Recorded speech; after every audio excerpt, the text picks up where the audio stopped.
हमारे यह जो होती है इसे कहते हैं जीवन रेखा। इसे इंग्लिश में लाइफ लाइन कहा जाता है, कुछ लोग इसे पितृ रेखा भी कहते हैं। लाइफ लाइन की लंबाई यह तय करती है कि आपकी जीवन कितनी लंबी होगी। यदि ये रेखा साफ सुथरी, क्लियर और निर्दोष रूप से मणिबंध तक पहुंच जाती है तो ऐसे व्यक्ति की आयु शतायु मानी जाती है, अर्थात 100 वर्ष ऐसे व्यक्ति पूरी करता है। लाइफ लाइन की बनावट ये तय करती है कि कितने स्वस्थ रहेंगे आप, जिसे हम लाइफ लाइन के नाम से जानते हैं। दूसरी प्रमुख रेखा होती है हमारी हथेली में ये जो मैं ब्लू से बना रखा है, मैं इस रेखा की बात कर रहा हूँ। इस रेखा को शास्त्र में मस्तिष्क रेखा कहा गया है। आपकी मानसिक शक्ति कितनी मजबूत है, कितना दूर तक सोच सकते हैं आप, कितना पॉजिटिव और कितना अच्छा सोच सकते हैं आप क्या निर्णय ले सकते हैं, क्या डिसीजन ले सकते हैं, ये तय करता है आपकी यही मस्तिष्क रेखा। मस्तिष्क रेखा जिसकी अच्छी है, लंबी है, ऐसे व्यक्ति मानसिक रूप से काफी सशक्त और मजबूत होते हैं। विषम परिस्थिति से बिल्कुल नहीं घबराते, डट कर मुकाबला करते हैं। इसे शास्त्र में हेडलाइन इंग्लिश में और शास्त्र में इसे मस्तिष्क रेखा के नाम से इसे जाना जाता है।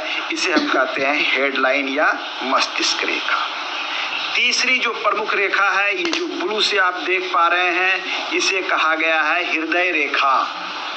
ये आपकी हृदय की भावनाओं को व्यक्त करता है, आपके प्रेम संबंध को बताता है, आपके हृदय के रक्त संचार को बताता है, जिसे शास्त्र में हृदय रेखा कहा गया है। अक्सर हृदय रेखा शनि या गुरु के पर्वत क्षेत्र तक पहुंचती हुई देखी जाती है। इसे हार्ट लाइन कहते हैं। इसके बाद जो नेक्स्ट जो चिन्ह होती है हमारी हथेली में, भाग्य रेखा। ये जो आप देख पा रहे हैं मिडिल फिंगर, बीच वाली उंगली के नीचे जो रेखा पहुंचती है, चाहे वो रेखा चंद्र से निकले या फिर लाइफ लाइन से निकले या फिर हथेली के किसी भाग से निकले, ये पहुंचती जो शनि पर है, मध्यमा उंगली के नीचे, उसे हम भाग्य रेखा कहते हैं। शनि को कर्म का क्षेत्र भी कहते हैं। ये भाग्य रेखा तय करती है कि आपके जीवन में धन संपदा कितनी रहेगी, ये धन संपदा कहाँ से आएगी, किस क्षेत्र से आएगी, ये बताती है ये भाग्य रेखा निकल कहाँ से रही है। भाग्य रेखा की अंतिम यात्रा शनि होती है, ये शनि तक ही पहुंचता है। यदि ये चंद्र से निकलता है तो व्यक्ति का भाग्य दूर में कहीं टिका है, दूर का धन आएगा, ससुराल का धन आएगा, स्त्री पक्ष से धन आएगा, यह निरूपित करता है। भाग्य रेखा शुक्र से निकला है, भाग्य रेखा लाइफ लाइन से निकली है या फिर भाग्य रेखा राहु से निकली है, ये जहां से निकलती है उस पर निर्भर करता है कि आपको धन के आगमन कहां से होने वाले हैं। ये है हमारी लक लाइन, ये भाग्य रेखा। नेक्स्ट जो हमारी महत्वपूर्ण रेखा है जिसे सन लाइन या सूर्य रेखा कहते हैं, वो रेखा ये है। यह रेखा आपको लंबी बहुत कम हथेली में दिखेगी। यदि ये रेखा लंबी, स्पष्ट, क्लियर है, ऐसे व्यक्ति बहुत बड़े और ऊंचे पद पर पहुंचने वाले होते हैं। सूर्य रेखा की लंबाई आपके जीवन की ऊंचाइयों को तय करता है। आपका नाम कितना फैलेगा वो सूर्य रेखा की लंबाई तय करती है। सूर्य रेखा यदि छोटी हो, अक्सर 99% हथेली में ये सूर्य रेखा इतनी छोटी ही मिलती है, केवल 1% हथेली में सूर्य रेखा लंबी होती है।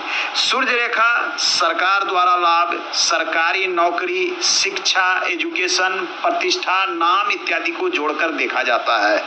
नेक्स्ट जो हमारी रेखा है विवाह रेखा। विवाह रेखा हमारी बुध पर्वत पर ये जो छोटी छोटी आप रेखाएं देखते हैं, इसे शास्त्र में विवाह रेखा या प्रणय की रेखाएं भी कही गई है।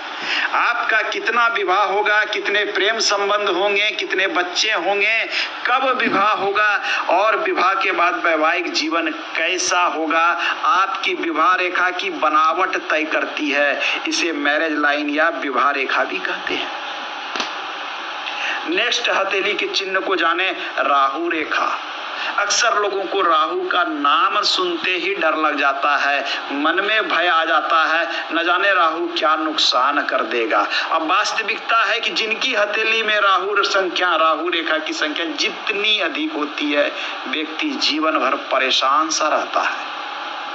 ये लाइफ लाइन के अंदर से निकलने वाली ये जो रेखा देख पा रहे हैं, इसे शास्त्र में राहु रेखा कहा गया है। ये रेखा जितनी अधिक संख्या में और जितनी मजबूत होगी, जीवन में समस्या उतनी ही बड़ी और मजबूत होगी। इसकी संख्या यदि बहुत अधिक है तो ऐसा व्यक्ति एक उलझन से निकलता है, सुलझते ही दूसरी उलझन शुरू हो जाती है। नेक्स्ट हम बात करें यात्रा रेखा। चंद्र क्षेत्र पर पाए जाने वाले इस रेखा को यात्रा रेखा कहा जाता है। ये हमारे दूर देश की यात्रा, विदेश में बसना, बाहर रह के कार्य करने को निरूपित करता है। नेक्स्ट हमारी मणिबंध की रेखा, बहुत ही महत्वपूर्ण। मणिबंध की रेखा यदि संपूर्ण हो, यवमाला युक्त हो, मणिबंध की संख्या 4 हो, तो ये अपने आप में एक राजयोग होता है। नेक्स्ट बोले तो हमारे हथेली में एक रेखा होती है मंगल की रेखा।